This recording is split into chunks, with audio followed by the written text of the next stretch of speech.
ചേഞ്ചിനെ കുറിച്ച് പറയാം. അതായത് ഒരു സ്റ്റേറ്റിൽ നിന്ന് മറ്റൊരു സ്റ്റേറ്റിലേക്കുള്ള മാറ്റത്തിനെ കുറിച്ച് പറയാൻ ഇംഗ്ലീഷിൽ നമ്മൾ ധാരാളം വേർബ്സ് യൂസ് ചെയ്യാറുണ്ട്. അതിലൊന്നാണ് ഗെറ്റ്. അതുപോലെ മറ്റൊരു വെർബാണ് become. Go, fall, come, turn, grow. ഈ വേർബ്സ് എല്ലാം നമ്മൾ ഈ ഒരു കാര്യത്തിന് വേണ്ടി യൂസ് ചെയ്യാറുണ്ട്. ഏത് എവിടെ ഉപയോഗിക്കണം എന്ന കാര്യത്തിൽ പക്ഷെ പലപ്പോഴും കൺഫ്യൂഷൻ ഉണ്ടാവാറുണ്ട്. ഈ ലെസൺ തുടങ്ങുന്നതിന് മുമ്പ് നമുക്ക് കഴിഞ്ഞ ലെസന്റെ ഹോംവർക്ക് നോക്കാം. ഇത് യൂസ്ഫുൾ ആയി തോന്നുന്നവരെ ഷെയർ ചെയ്യാനും ലൈക്ക് ചെയ്യാനും ഹൈപ്പ് ചെയ്യാനും മറക്കരുത് കേട്ടോ. നീ ഗൗരിയുടെ സിസ്റ്റർ ആയിരിക്കണം. നിന്നെ കാണാൻ അവളെ പോലെ തന്നെയുണ്ട്. നിന്നെ കാണാൻ അവളെ പോലെ തന്നെയുണ്ട്. അതുകൊണ്ടാണ് നീ അവളുടെ സിസ്റ്റർ ആയിരിക്കണം എന്ന കൺക്ലൂഷനിൽ നമ്മൾ എത്തുന്നത്. ഈ കാര്യം പറയാൻ നമുക്ക് മസ്റ്റ് ഉപയോഗിക്കാം. പ്രസന്റിലുള്ള ഒരു സിറ്റുവേഷനെ കുറിച്ചാണ് പറയുന്നത്. അതുകൊണ്ട് തന്നെ നമ്മളിവിടെ മസ്റ്റിന് ശേഷം ബി ആണ് യൂസ് ചെയ്യുന്നത്. പ്രസന്റിലുള്ള ഒരു സ്റ്റേറ്റിനെ കുറിച്ച് പറയുന്നതിന് വേണ്ടിയാണ് മസ്റ്റിന് ശേഷം ബി ഉപയോഗിക്കുന്നത്. പാസ്റ്റിലുള്ള ഒരു സ്റ്റേറ്റിനെ കുറിച്ച് പറയുന്നതിന് വേണ്ടി നമ്മൾ മസ്റ്റിന് ശേഷം ഏത് മോഡൽ വെർബിന് ശേഷവും ഹാവ് ബീൻ ഉപയോഗിക്കും. നീ ഗൗരിയുടെ സിസ്റ്റർ ആയിരിക്കണം. You must be Gowri's sister. നിന്നെ കാണാൻ അവളെ പോലെ തന്നെയുണ്ട്. ഈ കാര്യം നമുക്ക് പല രീതിയിൽ പറയാം. You look just like her എന്ന് പറയാം. You look exactly like her എന്ന് പറയാം. യു റിസംബിൾ ഹെർ എന്നും പറയാം. നീ അവളെ പോലെ തന്നെയുണ്ട്. നീ കൂടുതൽ സമ്പന്നനായിരിക്കാം. You may be richer. കൂടുതൽ സമ്പന്നൻ എന്ന് പറയുമ്പോൾ റിച്ചർ ദാൻ മീ എന്നർത്ഥം. You may be richer. പക്ഷേ അതിനർത്ഥം നീ എന്നേക്കാൾ മികച്ചവനാണെന്നല്ല. You may be richer but that doesn't mean that you are better than me. You may be richer but that doesn't mean that you are better than me. നീ എന്നേക്കാൾ മികച്ചവൻ ആണെന്നല്ല എന്നാണ് പറയുന്നത്. നമ്മൾ നെഗറ്റീവ് വെർബ് അവിടെയല്ല യൂസ് ചെയ്യുന്നത്, മീനിന്റെ കൂടെയാണ് use ചെയ്തത്. That doesn't മീൻ, അത് അർത്ഥമാക്കുന്നില്ല നീ എന്നേക്കാൾ മികച്ചവൻ ആണ് എന്ന് അത് അർത്ഥമാക്കുന്നില്ല. U may be richer but that doesn't mean that you are better than me. നിനക്ക് സമയത്ത് വരാൻ തുടങ്ങേണ്ടി വരും. നിനക്ക് സമയത്ത് വരേണ്ടി വരും എന്ന് പറയുമ്പോൾ you will have to come on time. നിനക്ക് സമയത്ത് വരാൻ തുടങ്ങേണ്ടി വരും എന്ന് പറയുമ്പോൾ you will have to start coming on time.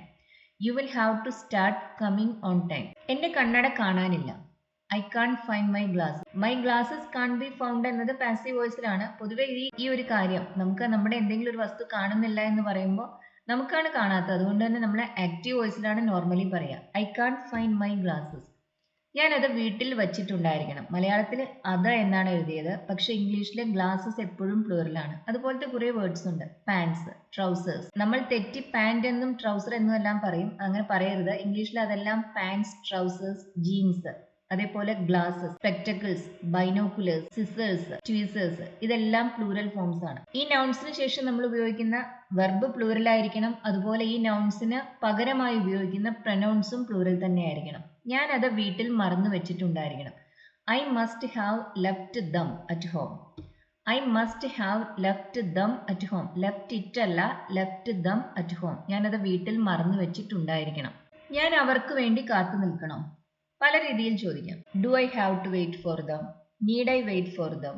Should I wait for them? ഈ ഒരു കാര്യം ചോദിക്കാൻ നമുക്ക് ഉപയോഗിക്കാവുന്ന സ്ട്രക്ചേഴ്സ് ആണ് ഇതെല്ലാം. ഇനി ഇന്നത്തെ ക്ലാസ്. നല്ല ഇരുട്ടാവുന്നു. ഇത് നമുക്ക് എങ്ങനെ പറയാൻ സാധിക്കും? നല്ല ഇരുട്ടാവുന്നു എന്ന് പറയുമ്പോൾ ഇപ്പൊ നല്ല ഇരുട്ടാണ് എന്നല്ല, ഇരുട്ട് കൂടി കൂടി വരികയാണ് എന്നാണ് അർത്ഥം. അതായത് ചേഞ്ചിനെ കുറിച്ചാണ് നമ്മൾ സംസാരിക്കുന്നത്. ഇത് നമുക്ക് ഗെറ്റ് ഉപയോഗിച്ച് പറയാം. നോർമലി ഇതുപോലത്തെ കാര്യങ്ങൾ നമ്മൾ ഗെറ്റ് ഉപയോഗിച്ചാണ് പറയുന്നത്. It is getting very dark. നല്ല ഇരുട്ട് എന്ന് പറയുമ്പോൾ very dark. It is getting very dark. Dark ഒരു അജക്റ്റീവ് ആണ്. അജക്റ്റീവ്സിന് മുന്നിൽ ആക്ച്വലി നമുക്ക് ഗെറ്റ് മാത്രമല്ല ബിക്കം എന്ന വെർബും യൂസ് ചെയ്യാം. ഇത് നമുക്ക് രണ്ട് രീതിയിലും പറയാം. It is becoming very dark എന്നും പറയാം. It is getting very dark എന്നും പറയാം. ബിക്കം ഉപയോഗിക്കുമ്പോൾ കുറച്ചുകൂടി ഫോർമൽ ആണ്. ഗെറ്റ് അല്പം കൂടി ഇൻഫോർമൽ ആണ്. അതാണ് മെയിൻ ഡിഫറൻസ്. അജക്റ്റീവ്സിന് മുന്നിൽ നോർമലി നമുക്ക് ഗെറ്റ് ഉപയോഗിക്കാം, ബിക്കം ഉപയോഗിക്കാം. കൂടുതലായി യൂസ് ചെയ്യുന്നത് ഗെറ്റ് ആണ്. ഒരു വേർഡ് അജക്റ്റീവ് ആണോ എന്നറിയാൻ ഒരു എളുപ്പ വഴിയുണ്ട്. അജക്റ്റീവ്സിന് 3 ഫോംസ് ഉണ്ട്. Positive adjective, comparative adjective, superlative adjective. അപ്പൊ നമുക്കൊരു വേർഡ് കണ്ടു കഴിയുമ്പോൾ അതിനോട് ആറോ ESTയോ ആഡ് ചെയ്ത് നോക്കുക. അങ്ങനെ കിട്ടുന്ന വേർഡ് നിങ്ങൾക്ക് പരിചയമുള്ളതാണെങ്കിൽ അത് അജക്റ്റീവ് തന്നെയാണ്. കാരണം അജക്റ്റീവ്സിന്റെ കൂടെയാണ് നമുക്കിങ്ങനെ ആറും ESTയും ആഡ് ചെയ്യാൻ സാധിക്കുന്നത്. എല്ലാ അജക്റ്റീവ്സിന്റെ കൂടെയും നമുക്ക് ആറും EST ആഡ് ചെയ്യാൻ സാധിക്കില്ല. ഡാർക്ക് പോലുള്ള ചെറിയ അജക്റ്റീവ്സിന്റെ കൂടെ നമുക്ക് ആഡ് ചെയ്യാം, EST ആഡ് ചെയ്യാം. ഡാർക്കർ, ഡാർക്കസ്റ്റ്, ഇതെല്ലാം നമുക്ക് പരിചയമുള്ള വേർഡ്സ് തന്നെയാണ്. ഒരു വേർഡിനോട് ആറും ESTയും ആഡ് ചെയ്യുമ്പോൾ നിങ്ങൾക്ക് കിട്ടുന്ന വേർഡ്സ് അത് നിങ്ങൾക്ക് പരിചയമുള്ളതാണെങ്കിൽ ആ വേർഡ് അജക്റ്റീവ് തന്നെയാണ്. ലോങ് വേർഡ്സിന്റെ കൂടെ നമുക്ക് ആറും EST ആഡ് ചെയ്യാൻ സാധിക്കില്ല. ഇന്റലിജന്റ്, അതിന്റെ കൂടെ നമുക്ക് ആഡ് ചെയ്ത ഇന്റലിജന്റർ കിട്ടും. ഇന്റലിജന്റസ്റ്റ്, ഇതൊന്നും നമുക്ക് പരിചയമുള്ള വാക്കുകളല്ല. ഇങ്ങനെയുള്ള വേർഡ്സിന്റെ കൂടെ മോറോ മോസ്റ്റോ അതിന് മുന്നിൽ ഉപയോഗിച്ച് നോക്കുക. മോർ ഇന്റലിജന്റ് അത് നമുക്ക് പരിചയമുള്ള ഒരു വേർഡാണ്. അതുപോലെ തന്നെ most intelligent, more beautiful, most beautiful, more careful, most careful. ഇതെല്ലാം നമുക്ക് പരിചയമുള്ള വേർഡ്സ് ആണ്. ഒരു വേർഡ് നൗൺ ആണോ എന്നറിയാനും എളുപ്പ വഴികളുണ്ട്. അതിന് പ്ലൂറൽ ഫോംസ് ഉണ്ടോ എന്ന് നോക്കിയാൽ മതി. നൗൺസിന് പൊതുവെ പ്ലൂറൽ ഫോംസ് കാണും. അതുപോലെ തന്നെ നൗൺസിന്റെ കൂടെ നമുക്ക് ആർട്ടിക്കിൾസ് എ, എൻ അതെല്ലാം ഉപയോഗിക്കാൻ സാധിക്കും. അജക്റ്റീവ്സിന് മുന്നിൽ നമുക്ക് ബിക്കം ഉപയോഗിക്കാം, ഗെറ്റ് ഉപയോഗിക്കാം. എല്ലാ അജക്റ്റീവ്സിന്റെയും കാര്യമല്ല പറയുന്നത്. നോർമലി ഗെറ്റ് ഉപയോഗിക്കുന്ന സാഹചര്യങ്ങളിൽ പൊതുവെ നമുക്ക് ബിക്കം ഉപയോഗിക്കാൻ സാധിക്കും. It is becoming very dark എന്നും പറയാം, it is getting very dark എന്നും പറയാം. ഒന്നല്പം ഫോർമൽ ആണ്, ഗെറ്റ് ഉപയോഗിക്കുമ്പോൾ അത് വളരെ ഇൻഫോർമൽ ആണ്. വലുതാവുമ്പോൾ നീ എന്താണ് ആവാൻ ആഗ്രഹിക്കുന്നത്, എന്തായി തീരണം എന്നെല്ലാം പറയുന്നതിന് നമ്മൾ ഉപയോഗിക്കുന്നത് ഗെറ്റ് അല്ല ബിക്കം ആണ്. നൗൺസിന് മുന്നിൽ നമുക്ക് ഗെറ്റ് ഉപയോഗിക്കാൻ സാധിക്കില്ല. ആ ഒരു ഡിഫറൻസ് ശ്രദ്ധിക്കണം. ഒരു നൗണിന് മുന്നിൽ നമ്മൾ ഉപയോഗിക്കുന്നത് ബിക്കം ആണ്. പ്രത്യേകിച്ചും എന്തെങ്കിലും ഒന്ന് ആയി തീരുന്നതിനെ കുറിച്ച് പറയുമ്പോൾ what do you want to become when you grow up. What do you want to get അല്ല, what do you want to become. നീ വലുതാവുമ്പോൾ എന്താവാനാണ് ആഗ്രഹിക്കുന്നത്, what do you want to become when you grow up. നിനക്ക് ready ആവാൻ എത്ര സമയം വേണം. അഡ്ജക്റ്റീവ്സിന് മുന്നിൽ നമുക്ക് ഗെറ്റ് ഉപയോഗിക്കാം, ബിക്കം ഉപയോഗിക്കാം, രണ്ടും ഉപയോഗിക്കാം എന്ന് പറഞ്ഞു. പക്ഷെ ഡെലിബറേറ്റ് ആയി നമ്മൾ എന്തെങ്കിലും ഒരു കാര്യം ചെയ്യുമ്പോൾ ആ കാര്യങ്ങളെ കുറിച്ച് പറയുന്നതിന് വേണ്ടി നമ്മൾ ഉപയോഗിക്കുന്നത് ഗെറ്റ് ആണ്, ബിക്കം അല്ല. നിനക്ക് റെഡി ആവാൻ എത്ര സമയം വേണം. How much time do you need to get ready. Become ready അല്ല, ഗെറ്റ് റെഡി. റെഡി ആവൂ എന്ന് പറയുന്നത് ഗെറ്റ് റെഡി എന്നാണ്. ബിക്കം റെഡി എന്ന് നമ്മൾ നോർമലി പറയാറില്ല. തയ്യാറാവുക എന്ന് നമ്മൾ ഡെലിബറേറ്റ്ലി ചെയ്യുന്ന കുറച്ച് ആക്ടിവിറ്റീസ് ആണ്. അതിനെക്കുറിച്ച് പറയുന്നതിന് വേണ്ടി നമ്മൾ നോർമലി യൂസ് ചെയ്യുന്നത് ഗെറ്റ് തന്നെയാണ്. അപ്പം റെഡി എന്ന അഡ്ജക്റ്റീവിന്റെ കൂടെ ഗെറ്റ് ഉപയോഗിക്കുക, ബിക്കം യൂസ് ചെയ്യരുത്. I got ready in 2 minutes. ഞാൻ 2 മിനിറ്റിൽ റെഡിയായി. ഐ ബിക്കെയിം റെഡി അല്ല, ഐ ഗോട്ട് റെഡി. ഓരോ ദിവസവും നീ കൂടുതൽ ചെറുപ്പമാവുന്നു. നീ കൂടുതൽ ചെറുപ്പമാവുന്നു. You get younger. കൂടുതൽ ചെറുപ്പം എന്ന് പറയുമ്പോൾ നമുക്ക് വേണ്ടത് കമ്പാരിറ്റീവ് അഡ്ജക്റ്റീവ് ആണ്. യു ഗെറ്റ് യങ്ങർ ഓരോ ദിവസവും, എവരിഡേ. ഇവിടെ വേണമെങ്കിൽ ബിക്കം ഉപയോഗിക്കാം. യു ബിക്കം യങ്ങർ എന്നും പറയാം. You get younger everyday. Get വളരെ ഇൻഫോർമൽ ആണ്, ബിക്കം കുറച്ചുകൂടി ഫോർമൽ ആണ്. You get younger everyday. Younger ഒരു കമ്പാരിറ്റീവ് അഡ്ജക്റ്റീവ് ആണ്.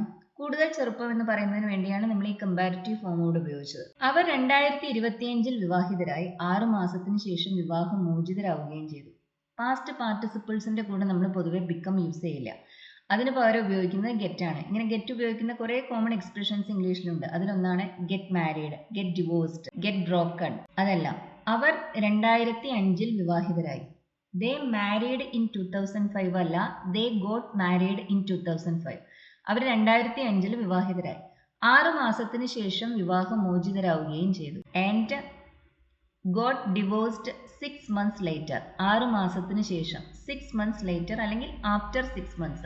They got married in 2005 and got divorced 6 months later. 6 മാസത്തിന് ശേഷം അവർ വിവാഹമോചിതരാവുകയും ചെയ്തു. 6 മാസത്തിന് ശേഷം എന്നതിന് നമുക്ക് ആഫ്റ്റർ 6 months എന്ന് പറയാം, അല്ലെങ്കിൽ 6 months later എന്ന് പറയാം. മാരീഡ്, ഡിവോഴ്സ്ഡ്, എൻഗേജ്ഡ്, ബ്രോക്കൺ ഇതിന്റെ എല്ലാം കൂടെ നമ്മൾ ഉപയോഗിക്കുന്നത് ഗെറ്റ് ആണ്. ബിക്കം എന്ന വെർബ് നമ്മൾ നോർമലി ഇതുപോലത്തെ കാര്യങ്ങളെ കുറിച്ച് പറയുന്നതിന് വേണ്ടി യൂസ് ചെയ്യില്ല. ഒരു പൈലറ്റ് ആവാൻ നീ എന്താണ് ചെയ്യേണ്ടത്. What do you have to do to become a pilot. എന്താണ് ചെയ്യേണ്ടത്. What do you have to do. What do you have to do to become a pilot. To get a pilot എന്നോ to turn a pilot എന്നോ ഒന്നും പറയരുത്. To become a pilot. ഒരു pilot ആവാൻ, pilot noun ആണ്, അതിന്റെ കൂടെ നമ്മൾ ഗെറ്റ് എന്തായാലും യൂസ് ചെയ്യില്ല. What do you have to do എന്ന് ചോദിക്കുമ്പോൾ നീ എന്താണ് ചെയ്യേണ്ടത്. മാപ്പ് ഇല്ലാത്തത് കാരണം ഞങ്ങൾക്ക് വഴിതെറ്റി. വഴിതെറ്റി എന്ന് പറയാൻ ഇംഗ്ലീഷിൽ ഉപയോഗിക്കുന്ന ഒരു എക്സ്പ്രഷൻ ആണ് ഗോട്ട് ലോസ്റ്റ്. നമ്മൾ നേരത്തെ പറഞ്ഞിരുന്നു പാസ്റ്റ് പാർട്ടിസിപ്പിൾസിന്റെ കൂടെ നമ്മൾ ബിക്കം ഉപയോഗിക്കുന്നില്ല എന്ന്. ലോസ്റ്റ് എന്നത് പാസ്റ്റ് പാർട്ടിസിപ്പിൾ ആണ്. മാപ്പ് ഇല്ലാത്തത് കാരണം ഞങ്ങൾക്ക് വഴിതെറ്റി. We got lost because we didn't have a map. We didn't have a map എന്ന് പറയുമ്പോൾ മാപ്പ് ഇല്ലായിരുന്നു. വി ഹാഡ് എ മാപ്പ് എന്നതിന്റെ നെഗറ്റീവ് ആണ് didn't have a map. We got lost because we didn't have a map. We became lost അല്ല, we got lost. Past പാർട്ടിസിപ്പിൾസിന്റെ കൂടെ നമ്മൾ become use ചെയ്യുന്നില്ല, ഗെറ്റ് ആണ് ഉപയോഗിക്കുന്നത്. ഗെറ്റ് ലോസ്റ്റ്, ഗെറ്റ് ബ്രോക്കൺ ഇതെല്ലാം ഗെറ്റ് ഉപയോഗിക്കുന്ന കോമൺ എക്സ്പ്രഷൻസ് ആണ്. ഞാൻ ആ ടോയ് കാർ ഒന്ന് തൊട്ടതേ ഉള്ളൂ. ഒന്ന് തൊട്ടതേ ഉള്ളൂ എന്ന് പറയാൻ നമുക്ക് ഓൺലി എന്ന അഡ്വർബ് കൂടി അവിടെ ആഡ് ചെയ്യാം.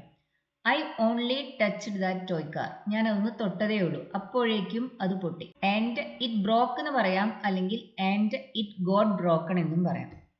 I only touched that toy car and it got broken. അത് പൊട്ടിപ്പോയി. ഇറ്റ് ബ്രോക്ക് എന്ന് പറഞ്ഞാലും മതി, ഇറ്റ് ഗോട്ട് ബ്രോക്കൺ എന്നും നമുക്ക് പറയാവുന്നതാണ്. അവൾക്ക് പെട്ടെന്ന് ദേഷ്യം വന്നു. ഇത് നമ്മൾ എങ്ങനെയാ പറയാം? എക്സാക്ട്ലി ട്രാൻസ്ലേറ്റ് ചെയ്യരുത്. ദേഷ്യം ആങ്കർ ആണ്. നമ്മൾ ഈ കാര്യം ഇംഗ്ലീഷിൽ പറയുന്നത് ആങ്കർ എന്ന നൗൺ ഉപയോഗിച്ചല്ല, ആംഗ്രി എന്ന അഡ്ജക്റ്റീവ് ഉപയോഗിച്ചാണ്. അവൾക്ക് പെട്ടെന്ന് ദേഷ്യം വന്നു. സഡൻലി ഷീ ഗോട്ട് ആംഗ്രി അല്ലെങ്കിൽ ഷീ ബിക്കെയിം ആംഗ്രി. വന്നു എന്ന് മലയാളത്തിൽ എഴുതി കണ്ട് കം എന്ന വെർബൊന്നും ഇവിടെ ഉപയോഗിക്കരുത്. നമ്മൾ ഈ ഒരു കാര്യം പറയുന്നത് ഗെറ്റ് ഉപയോഗിച്ച് അല്ലെങ്കിൽ ബിക്കം ഉപയോഗിച്ചാണ്. അതിനുശേഷം നമ്മൾ ഉപയോഗിക്കുന്നത് അഡ്ജക്റ്റീവ് ആണ്. Suddenly she became angry. അവൾക്ക് പെട്ടെന്ന് ദേഷ്യം വന്നു. മലയാളത്തിൽ നിന്നൊരു സെന്റൻസ് അതേപോലെ ഇംഗ്ലീഷിലേക്ക് ട്രാൻസ്ലേറ്റ് ചെയ്യരുത്. മലയാളത്തിൽ നൗൺസ് ഉപയോഗിച്ച് പറയുന്ന പല കാര്യങ്ങളും നമ്മൾ ഇംഗ്ലീഷിൽ പറയുന്നത് അഡ്ജക്റ്റീവ്സ് ഉപയോഗിച്ചാണ്. അതിനനുസരിച്ച സ്ട്രക്ചേഴ്സ് ആണ് പിന്നെ നമ്മളവിടെ ഉപയോഗിക്കേണ്ടത്. ഗോട്ട് ആംഗ്രി എന്നത് അല്പം ഇൻഫോർമൽ ആണ്. ബിക്കെയിം ആംഗ്രി കുറച്ചുകൂടി ഫോർമൽ ആണ്. എനിക്ക് വിശക്കാൻ തുടങ്ങുന്നു. I M getting hungry. പൊതുവെ നമ്മുടെ ഈ ഫിസിക്കലായ സെൻസേഷൻസിനെ കുറിച്ച് പറയാൻ നമ്മൾ ഉപയോഗിക്കുന്ന വെർബ് ഗെറ്റ് തന്നെയാണ്. ബിക്കം അങ്ങനെ നോർമലായി ഉപയോഗിച്ച് കാണാറില്ല. I'm getting hungry, I'm getting thirsty, I'm getting cold, I'm getting bored. ഇതെല്ലാമാണ് നമ്മൾ നോർമലി ഉപയോഗിക്കുന്ന പ്രയോഗങ്ങൾ. അവളെ അടുത്തറിയുമ്പോൾ അവൾ നല്ലതാണ്. അതായത് നമ്മൾ ഒരാളെ കൂടുതൽ നന്നായി അടുത്ത് അറിയുന്ന സമയത്ത്, അവരോട് നമ്മൾ കൂടുതൽ ഇന്ററാക്ട് ചെയ്യുന്ന സമയത്ത് നമുക്ക് അവര് നല്ലവരായി തോന്നും. അതാണ് നമുക്ക് പറയേണ്ടത്. ഈ ഒരു കാര്യം നമ്മൾ എങ്ങനെയാ പറയുന്നത്? അവൾ നല്ലതാണ് എന്ന് പറയാൻ നമുക്ക് ഷീ ഈസ് നൈസ് എന്ന് പറയാം, അല്ലെങ്കിൽ ഷീ ഈസ് ഗുഡ് എന്ന് പറയാം. അവളെ അടുത്തറിയുമ്പോൾ, നമ്മൾ അല്ലെങ്കിൽ നിങ്ങൾ അവളെ അടുത്തറിയുമ്പോൾ, നമുക്കിത് നിങ്ങൾ എന്ന രീതിയിൽ പറയാം. യു എന്ന പ്രൊനൗൺ ഉപയോഗിച്ച് പറയാം. ഷീ ഈസ് നൈസ് അടുത്തറിയുമ്പോൾ, when you get to know her. ഗെറ്റിന് ശേഷം നമുക്ക് ടു ഇൻഫിനിറ്റീവ് ഉപയോഗിക്കാൻ സാധിക്കും. She is nice when you get to know her. Become, go അതുപോലുള്ള വേർബ്സിന് ശേഷം നമ്മളിങ്ങനെ ടു ഇൻഫിനിറ്റീവ് ഉപയോഗിക്കുന്നില്ല, പക്ഷെ ഗെറ്റിന് ശേഷം ഉപയോഗിക്കാം. She is nice when you get to know her. നിങ്ങൾ അവളെ അടുത്തറിഞ്ഞു തുടങ്ങുമ്പോൾ അവൾ നല്ലതാണ് എന്ന് നിങ്ങൾക്ക് മനസ്സിലാവും. അതാണ് ഈ സെന്റൻസിന് അർത്ഥം. She is nice when you get to know her. Get to know എന്ന് പറയുമ്പോൾ കൂടുതൽ നന്നായി അവരെ കുറിച്ച് മനസ്സിലാക്കാൻ, അവരുമായി കൂടുതൽ ഇന്ററാക്ട് ചെയ്യാൻ അവസരം ലഭിക്കുക. ഏതാനും മാസങ്ങൾക്ക് ശേഷം ഞാൻ ആ ജോലി ഇഷ്ടപ്പെടാൻ തുടങ്ങി. ഏതാനും മാസങ്ങൾക്ക് ശേഷം, ആഫ്റ്റർ എ ഫ്യൂ മന്ത്സ്, ഞാൻ ആ ജോലി ഇഷ്ടപ്പെടാൻ തുടങ്ങി. I started liking that job എന്ന് നമുക്ക് തീർച്ചയായും പറയാം. നമുക്കിത് ഗെറ്റ് ഉപയോഗിച്ചും പറയാം. I got to like the job. After a few months I got to like the job. ഞാൻ ആ ജോലി ഇഷ്ടപ്പെടാൻ തുടങ്ങി. ഐ സ്റ്റാർട്ടഡ് ലൈക്കിംഗ് എന്ന് പറയുന്നതിന് പകരമായിട്ടാണ് നമ്മളിവിടെ ഗോട്ട് ടു ലൈക്ക് എന്ന് പറയുന്നത്. ഇലകൾ ശരത്കാലത്ത് ബ്രൗൺ നിറമാവും. ശരത്കാലം എന്ന് പറയുമ്പോൾ ഓട്ടം അല്ലെങ്കിൽ ഫോൾ സീസൺ. ഇവിടെ നമ്മൾ സംസാരിക്കുന്ന വളരെ ഡ്രാസ്റ്റിക് ആയ ഒരു ചേഞ്ചിനെ കുറിച്ചാണ്, വിസിബിൾ ആയ ഒരു ചേഞ്ചിനെ കുറിച്ച്. ഇതുപോലുള്ള കാര്യങ്ങളെ കുറിച്ച് പറയാൻ നമ്മൾ ഉപയോഗിക്കുന്ന വെർബ് നോർമലി ടേൺ ആണ്. ഇവിടെ ഈ ചേഞ്ച് വളരെ വിസിബിൾ ആണ്. നമുക്ക് കണ്ടാൽ തന്നെ മനസ്സിലാക്കാവുന്നതാണ്. പച്ച നിറത്തിലുള്ള ഇലകൾ ഓട്ടം സീസണിൽ ബ്രൗൺ ആവാം, യെല്ലോ ആവാം. ഈ ഒരു കാര്യം പറയാൻ നോർമലി നമ്മൾ യൂസ് ചെയ്യുന്നത് ടേൺ എന്ന വെർബാണ്. ബ്രിട്ടീഷ് ഇംഗ്ലീഷിൽ ഗോയും യൂസ് ചെയ്യാറുണ്ട്. അമേരിക്കൻ ഇംഗ്ലീഷിൽ ടേൺ ഉപയോഗിച്ചാണ് അവരത് പറയുന്നത്. ലീവ്സ് ടേൺ ബ്രൗൺ ഇൻ ഓട്ടം അല്ലെങ്കിൽ ലീവ്സ് ഗോ ബ്രൗൺ ഇൻ ഓട്ടം. അമേരിക്കൻ ഇംഗ്ലീഷിൽ ഇത് ടേൺ ഉപയോഗിച്ചാണ് പറയുന്നത്. ബ്രിട്ടീഷ് ഇംഗ്ലീഷിൽ ഇത് ഗോ ഉപയോഗിച്ചും പറയാറുണ്ട്. ഇത് വളരെ ഡ്രാസ്റ്റിക് ആയ വിസിബിൾ ആയ ഒരു ചേഞ്ചിനെ കുറിച്ചാണ് പറയുന്നത്. നമുക്ക് വിശപ്പ് വരുന്നു, ദേഷ്യം വരുന്നു, അതൊന്നും നമുക്ക് അങ്ങനെ കണ്ടാൽ മനസ്സിലാക്കാൻ കഴിയുന്ന കാര്യങ്ങളല്ല. പൊതുവെ ഇമോഷണൽ ആയ കാര്യങ്ങളാണ്. ഇതങ്ങനെയല്ല, ഇത് വിസിബിൾ ചേഞ്ചസ് ആണ്, നമുക്ക് കാണാൻ പറ്റുന്ന മാറ്റങ്ങളാണ്. ഇതുപോലത്തെ വിസിബിൾ ചേഞ്ചസിനെ കുറിച്ച് പറയാൻ നമ്മൾ നോർമലി യൂസ് ചെയ്യുന്നത് ടേൺ എന്ന വെർബാണ്. അവളുടെ കേൾവി ശക്തി നഷ്ടപ്പെട്ടുകൊണ്ടിരിക്കുകയാണ്. നെഗറ്റീവായ ചേഞ്ചസിനെ കുറിച്ച് പറയുന്നതിന് വേണ്ടി, അതായത് ഒരു സ്റ്റേറ്റിൽ നിന്ന് പിന്നെ കൂടുതൽ മോശമായ ഒരു അവസ്ഥയിലേക്കുള്ള മാറ്റത്തിനെ കുറിച്ച് പറയുന്നതിന് വേണ്ടി നമ്മൾ നോർമലി യൂസ് ചെയ്യുന്ന വെർബ് ഗോ ആണ്. ഗെറ്റ് അല്ല പൊതുവെ ഈ കാര്യങ്ങളെ കുറിച്ച് പറയുന്നതിന് വേണ്ടി നമ്മൾ ഉപയോഗിക്കുന്ന ചില എക്സ്പ്രഷൻസിൽ നമ്മൾ ഗെറ്റ് ഉപയോഗിക്കും, പക്ഷെ പൊതുവെ ഉപയോഗിക്കുന്നത് ഗോ ആണ്. അവളുടെ കേൾവി ശക്തി നഷ്ടപ്പെട്ടുകൊണ്ടിരിക്കുകയാണ്. ഇത് അതേപോലെ നമ്മൾ ട്രാൻസ്ലേറ്റ് ചെയ്യുന്നില്ല. ഈ കാര്യം ഇംഗ്ലീഷിൽ ഇങ്ങനെയാണ് പറയുക, she is going duff. She is going duff. കാഴ്ചശക്തി നഷ്ടപ്പെടുകയാണെങ്കിൽ ഷീ ഈസ് ഗോയിങ് ബ്ലൈൻഡ്. അതിനർത്ഥം അവള് അന്ധയായി കൊണ്ടിരിക്കുകയാണ് എന്നാണ്. മുടി നരച്ചു തുടങ്ങിയിരിക്കുന്നു എന്നാണ് പറയേണ്ടതെങ്കിൽ ഷീ ഈസ് ഗോയിങ് ഗ്രേ എന്ന് പറയാം. നെഗറ്റീവായ ചേഞ്ചസിനെ കുറിച്ച്, അതായത് ഒരു സ്റ്റേറ്റിൽ നിന്ന് അതിനേക്കാൾ മോശമായ ഒരു അവസ്ഥയിലേക്കുള്ള മാറ്റങ്ങളെ കുറിച്ച് പറയാൻ നമ്മൾ നോർമലി യൂസ് ചെയ്യുന്നത് ഗോ ആണ്. കുറെ കോമൺ എക്സ്പ്രഷൻസ് ഉണ്ട്. എന്റെ മുടി നരയ്ക്കാൻ തുടങ്ങിയിരിക്കുന്നു. My hair started becoming grey എന്നൊക്കെ നമുക്ക് വേണമെങ്കിൽ പറയാം, പക്ഷെ അങ്ങനെയൊന്നും പറയേണ്ട ആവശ്യമില്ല. ഐ ആം ഗോയിങ് ഗ്രേ എന്ന് പറഞ്ഞാൽ മതി. I am going grey. എൻ്റെ മുടി നരയ്ക്കാൻ തുടങ്ങിയിരിക്കുന്നു, അല്ലെങ്കിൽ ഞാൻ നരയ്ക്കാൻ തുടങ്ങിയിരിക്കുന്നു. I am going grey. അപ്പൊ ബ്ലാക്ക് ഹെയർ ഗ്രേ ഹെയർ ആയി മാറുന്ന ആ മാറ്റം, അത് നമുക്ക് പൊതുവെ അത്ര പ്ലസന്റ് ആയ ഒരു മാറ്റമല്ല. ആ ചേഞ്ചിനെ കുറിച്ച് പറയാൻ ഉപയോഗിക്കുന്ന വെർബ് ഗോ ആണ്. I am going grey. I am getting grey അല്ല, ഐ ആം ഗോയിങ് ഗ്രേ. പക്ഷെ പ്രായമാവുന്നു എന്ന് പറയുമ്പോൾ നമ്മൾ ഉപയോഗിക്കുന്നത് ഗെറ്റ് ആണ്. ഐ എം ഗെറ്റിംഗ് ഓൾഡ് എന്നാണ് പറയുക, അല്ലെങ്കിൽ ഐ എം ബിക്കമിങ് ഓൾഡ് എന്നാണ് പറയുന്നത്. ഐ എം ഗോയിങ് ഓൾഡ് എന്ന് പൊതുവെ പറയാറില്ല. ഗോ ഉപയോഗിക്കുന്ന കോമൺ എക്സ്പ്രഷൻസ് ആണിത്. Go mad, go crazy, go duff, go blind, go bald, go grey. അതുപോലെ തന്നെ മറ്റു ചില പ്രയോഗങ്ങൾ, അത് എക്സാക്ട്ലി നമുക്ക് മലയാളത്തിലേക്ക് ട്രാൻസ്ലേറ്റ് ചെയ്യാൻ പറ്റാത്തതാണ്. ഇപ്പോൾ ഒരാൾക്ക് നല്ല ദേഷ്യം വന്നു എന്ന് പറയണമെന്ന് കരുതാം. അതിന് ഇംഗ്ലീഷിൽ ഇങ്ങനെ പറയാം, she went white with anchor. ആ വൈറ്റ് അവിടെ ഉപയോഗിക്കാനുള്ള കാരണമൊന്നും നമുക്ക് എക്സ്പ്ലെയിൻ ചെയ്യാൻ സാധിക്കില്ല. She went white with anchor, അവൾക്ക് നല്ലതുപോലെ ദേഷ്യം വന്നു. ഷീ വെൻ ഗ്രീൻ വിത്ത് എൻവി, നല്ലതുപോലെ അസൂയ വന്നു എന്നതിന് പറയുന്നത് ഗോ ഗ്രീൻ എന്ന എക്സ്പ്രഷൻ ഉപയോഗിച്ചാണ്. പൊതുവെ ജലസിയുമായി ബന്ധപ്പെടുത്തിയിട്ട് ഇംഗ്ലീഷിൽ യൂസ് ചെയ്യുന്ന നിറം ഗ്രീൻ ആണ്. ഷീ വെൻ ഗ്രീൻ വിത്ത് എൻവി എന്ന് പറയുമ്പോൾ അവൾക്ക് നല്ലതുപോലെ അസൂയ തോന്നി എന്നർത്ഥം. അതുപോലെ എംബാരസ്മെന്റ്, ജാള്യതയെക്കുറിച്ച് പറയുമ്പോൾ ഉപയോഗിക്കുന്ന കളർ റെഡ് ആണ്. I went read with embarrassment, എനിക്ക് വല്ലാത്ത ജാള്യത അനുഭവപ്പെട്ടു. തണുപ്പിനെ കുറിച്ച് പറയുമ്പോൾ ഉപയോഗിക്കുന്ന കളർ ബ്ലൂ ആണ്. He when blue with called. ഇവിടെ ഒന്ന് ഈ നിറങ്ങൾ എന്തുകൊണ്ട് ഉപയോഗിച്ചിരിക്കുന്നു എന്ന് എക്സ്പ്ലെയിൻ ചെയ്യാൻ സാധിക്കില്ല. ഇതെല്ലാം ഇംഗ്ലീഷിൽ ഉപയോഗിക്കുന്ന നേറ്റീവ് സ്പീക്കേഴ്സിനിടയിൽ കോമൺ ആയി യൂസ് ചെയ്യുന്ന ചില എക്സ്പ്രഷൻസ് ആണ്, കാണാതെ പഠിക്കുക. പെട്ടെന്ന് എല്ലാം ഇരുണ്ട നിറമായി, എനിക്ക് ബോധം നഷ്ടപ്പെടുകയും ചെയ്തു. Suddenly everything went black and I lost consciousness, എനിക്ക് ബോധം നഷ്ടപ്പെട്ടു. I lost consciousness.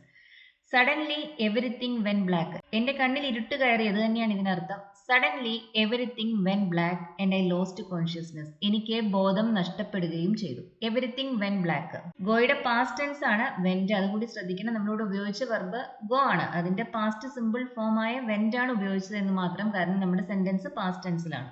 ബ്രെഡ് ഏതാനും ദിവസങ്ങൾക്കുള്ളിൽ കേടുവരും, സാധനങ്ങൾ കേടുവന്നു പോകുന്നതിനെ കുറിച്ച് പറയുന്നതിന് വേണ്ടിയും നമ്മൾ ഉപയോഗിക്കുന്ന വെർബ് ഗോ ആണ്. ബ്രെഡ് കേടുവരിക എന്ന് പറയുമ്പോൾ നമ്മൾ ഉപയോഗിക്കുന്നത് ഗോ സ്റ്റെയിൽ എന്ന എക്സ്പ്രഷൻ ആണ്. Bread goes stale after a few days, അല്ലെങ്കിൽ in a few days. Bread goes stale in a few days, ഏതാനും ദിവസങ്ങൾക്കുള്ളിൽ ബ്രെഡ് കേടുവരും. ബ്രെഡിന്റെ കൂടെ യൂസ് ചെയ്യുന്ന അഡ്ജക്റ്റീവ് സ്റ്റെയിൽ ആണ്. ഏതെല്ലാം അഡ്ജക്റ്റീവ്സ് എവിടെയെല്ലാം ഉപയോഗിക്കും എന്നുകൂടി ഓർത്ത് വയ്ക്കുക. Bread goes stale in a few days. വെള്ളം ഒരിക്കലും കേടുവരില്ല, അതായത് വെള്ളം ചീത്തയാവുന്നില്ല. വാട്ടർ നെവർ ഗോസ് സ്റ്റെയിൽ, വെള്ളം പഴകില്ല. മത്സ്യം കേടുവന്നോ എന്ന് അറിയുന്നതിന് വേണ്ടി ഞാനത് സ്മെല്ല് ചെയ്തു നോക്കുകയാണ്. I am smelling the fish to see if it has gone bad. I am smelling the fish to see if it has gone bad. അപ്പൊ മത്സ്യം കേടുവന്നു, മീറ്റ് കേടുവന്നു, അല്ലെങ്കിൽ വെജിറ്റബിൾസ് കേടുവന്നു എന്നെല്ലാം പറയാൻ നമ്മൾ ഉപയോഗിക്കുന്നത് വെന്റ് ബാഡ് എന്ന എക്സ്പ്രഷൻ ആണ്. Go bad. ബ്രെഡ്, വാട്ടർ, അതിന്റെ എല്ലാം കൂടെ നമ്മൾ ഉപയോഗിച്ചത് ഗോ സ്റ്റെയിൽ ആയിരുന്നു. ഇവിടെ ഫിഷ്, മീറ്റ്, വെജിറ്റബിൾസ്, അതിന്റെ എല്ലാം കൂടെ നമ്മൾ ഉപയോഗിക്കുന്നത് ബാഡ് എന്ന അഡ്ജക്റ്റീവ് ആണ്. I'm smelling the fish to see if it has gone bad. അത് കേട് വന്നിട്ടുണ്ടോ എന്ന് അറിയുന്നതിന് വേണ്ടി ഞാൻ ആ ഫിഷ് സ്മെല്ല് ചെയ്ത് നോക്കുകയാണ്. If it has gone bad.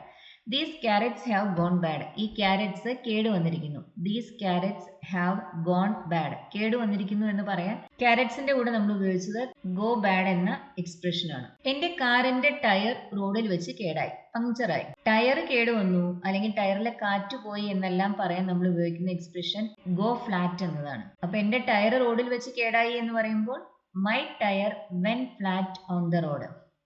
My tire went flat on the road and I had to call the service center. എനിക്ക് സർവീസ് സെന്ററിലേക്ക് വിളിക്കേണ്ടി വന്നു. My tyre went flat. Went flat എന്ന് പറയുമ്പോൾ അതിലെ കാറ്റ് പോയി, അത് പങ്ക്ചറായി. ഗോ ഫ്ലാറ്റ് ആണ് നമ്മൾ ടയറിന്റെ കൂടെ ഉപയോഗിക്കുന്ന പ്രയോഗം. അയാളുടെ 20കളിൽ അയാൾക്ക് തലമുടിയെല്ലാം നഷ്ടമായി, അതായത് അയാൾ കഷണ്ടിയായി എന്നർത്ഥം. He when bald in his 20s. 20കളിൽ എന്ന് പറയുമ്പോൾ in his 20s. He when bald in his 20s. ഇവിടെയും നമ്മൾ ഉപയോഗിച്ചത് ഗോ എന്ന വെർബാണ്, അതിന്റെ പാസ്റ്റ് ടെൻസ് ആയ വെന്റ് ഉപയോഗിച്ചു. എന്റെ കാർ എപ്പോഴും കേടുവരുന്നു. My car keeps going wrong. Car, മറ്റു മെഷീൻസ് എല്ലാം കേടുവരുന്നു എന്ന് പറയാൻ നമുക്ക് ബ്രേക്ക് ഡൗൺ എന്ന എക്സ്പ്രഷൻ തീർച്ചയായും ഉപയോഗിക്കാം. ഗോ ഉപയോഗിച്ചും ഇത് പറയാം. My car keeps going wrong. എന്റെ കാർ കേടുവന്നുകൊണ്ടേയിരിക്കുന്നു. My car keeps going wrong. മാറ്റത്തിനെ കുറിച്ച് പറയാൻ നമ്മൾ കം എന്ന വെർബ് ഉപയോഗിക്കും. മെയിൻലി ഇത് ഉപയോഗിക്കുന്നത് കം റൈറ്റ്, കം ട്രൂ, ഈ രണ്ട് എക്സ്പ്രഷൻസിലാണ്. മറ്റ് എക്സ്പ്രഷൻസിൽ പൊതുവെ കം അങ്ങനെ ഉപയോഗിച്ച് കാണാറില്ല. ഞാൻ പറയുന്നത് വിശ്വസിക്കുക, അല്ലെങ്കിൽ എന്നെ വിശ്വസിക്കുക. ട്രസ്റ്റ് മീ, അവസാനം എല്ലാം ശരിയാവും. It will all come right in the end. It will all come right in the end. Come right എന്ന് പറയുമ്പോൾ എല്ലാം ശരിയാവുക. Trust me, it will all come right in the end. Come right അതുപോലെ തന്നെ മറ്റൊരു എക്സ്പ്രഷൻ ആണ് come true, സത്യമാവുക. നിന്റെ എല്ലാ സ്വപ്നങ്ങളും ഞാൻ യാഥാർത്ഥ്യമാക്കും. I will make all your dreams come true. I will make all your dreams come true. നിന്റെ എല്ലാ സ്വപ്നങ്ങളും ഞാൻ യാഥാർത്ഥ്യമാക്കും. നല്ല ബോധത്തിലായിരിക്കുമ്പോൾ അയാൾ നല്ലയാളാണ്. അതായത് മദ്യപിക്കാതിരിക്കുമ്പോൾ, സ്വബോധത്തിലിരിക്കുമ്പോൾ അയാൾ നല്ലയാളാണ്. He is nice when he is sober. He is nice when he is sober. പക്ഷെ ഒന്നോ രണ്ടോ ഡ്രിങ്ക്സ് കഴിച്ചു കഴിഞ്ഞാൽ അയാളുടെ സ്വഭാവം വളരെ ചീത്തയാണ്. ഒന്നോ രണ്ടോ ഡ്രിങ്ക്സ് കഴിച്ചു കഴിഞ്ഞാൽ എന്ന് പറയുമ്പോൾ but after he has had a couple of drinks. Has drunken എന്ന് പറയുന്നതിന് പകരമായിട്ടാണ് ഹാസ് ഹാഡ് നമ്മളോട് ഉപയോഗിക്കുന്നത്. He is nice when he is sober but after he has had a couple of drinks he turns nasty. അയാളുടെ സ്വഭാവത്തിൽ നല്ല difference വരും. He turns nasty. Nasty എന്ന് പറയുമ്പോൾ വെരി അൺപ്ലസന്റ്, വെരി ബാഡ്, അതാണ് അതിനർത്ഥം. അയാള് മദ്യപിച്ചു കഴിഞ്ഞാൽ അയാളുടെ സ്വഭാവം വളരെ ചീത്തയാണ്. സുബോധത്തിൽ ഇരിക്കുമ്പോൾ അയാൾ നല്ലവനാണ്, പക്ഷെ മദ്യപിച്ചാൽ അയാളുടെ സ്വഭാവം ചീത്തയാണ്. He is nice when he is sober but after he has had a couple of drinks he turns nasty. He becomes nasty എന്നും നമുക്ക് പറയാം. അയാളുടെ സ്വഭാവം വളരെ ചീത്തയാവും. ഇവിടെ നമ്മൾ വളരെ വിസിബിൾ ആയ ഡ്രാസ്റ്റിക് ആയ ഒരു ചേഞ്ചിനെ കുറിച്ച് പറയുന്നതുകൊണ്ടാണ് ടേൺസ് ഉപയോഗിച്ചത്. മിഡാസ് രാജാവ് തൊട്ടതെല്ലാം സ്വർണമായി മാറി. കിങ് മിഡാസിന്റെ കഥ പലർക്കും അറിയാവുന്നതാണ്. വരം കിട്ടിയതാണ് അയാൾക്ക് എല്ലാം സ്വർണമാക്കി മാറ്റാൻ കഴിയുന്നത്. അയാൾ തൊട്ടതെല്ലാം സ്വർണമാവും. Everything that king Midas touched turned into gold. ഇവിടെ ബിക്കെയിം, ഗോട്ട് അതൊന്നും അല്ല നമ്മൾ നോർമലി യൂസ് ചെയ്യുന്നത്. ടേൺ തന്നെയാണ്. turned into gold. Everything that King Midas touched turned into gold. അയാൾ തൊട്ടതെല്ലാം സ്വർണമായി മാറി. തണുപ്പ് കാലത്ത് എനിക്ക് പല പ്രാവശ്യം സുഖമില്ലാതായി എന്ന് പറയാൻ നമുക്ക് ഐ ഗോട്ട് ഇൽ എന്ന് പറയാം, അല്ലെങ്കിൽ ഐ ഫെൽ ഇൽ എന്ന് പറയാം. ചേഞ്ചിനെ കുറിച്ച് പറയാൻ നമ്മൾ ഫോൾ എന്ന വെർബും യൂസ് ചെയ്യും. അത് മെയിൻലി യൂസ് ചെയ്യുന്ന 2-3 എക്സ്പ്രഷൻസിലാണ്. ഒന്ന് ഫോൾ ഇൽ, മറ്റത് ഫോൾ അസ്ലീപ്പ്, ഇനി വേറൊന്ന് ഫോൾ ഇൻ ലവ്. തണുപ്പ് കാലത്ത് എനിക്ക് പല പ്രാവശ്യം സുഖമില്ലാതായി. I fell ill several times during winter, അല്ലെങ്കിൽ I got ill several times during winter. I got ill several times during winter. നിങ്ങൾ എപ്പോഴെങ്കിലും പ്രണയിച്ചിട്ടുണ്ടോ? Have you ever fallen in love? Have you ever fallen in love? ഒരു romantic റിലേഷൻഷിപ്പിൽ ആവുന്നതിനെ കുറിച്ച് പറയാൻ ഇംഗ്ലീഷിൽ പറയുന്ന expression fall in love ആണ്. Have you ever fallen in love? നിങ്ങൾ എപ്പോഴെങ്കിലും പ്രണയിച്ചിട്ടുണ്ടോ? ഒരു റൊമാൻറ്റിക് റിലേഷൻഷിപ്പിൽ എപ്പോഴെങ്കിലും ആയിട്ടുണ്ടോ? എനിക്ക് നല്ല ക്ഷീണം ഉണ്ടായിരുന്നു. I was so tired. ഞാൻ കസേരയിൽ ഇരുന്ന് തന്നെ ഉറങ്ങിപ്പോയി. I fell asleep in the chair. I was so tired. I fell asleep in the chair. നമ്മളിവിടെ സോ ദാറ്റ് എന്ന കൺജങ്ഷൻ ഉപയോഗിച്ചാണ് ഈ 2 ക്ലോസസിനെ കണക്ട് ചെയ്തത്. I was very tired. I fell asleep in the chair എന്ന് പറയാം. അങ്ങനെ വരുമ്പോൾ 2 സെന്റൻസ് ആണ്. ഇവിടെ നമ്മൾ അതിനെ സോയും ദാറ്റും ഉപയോഗിച്ച് കമ്പൈൻ ചെയ്തു. I was so tired that I fell asleep in the chair.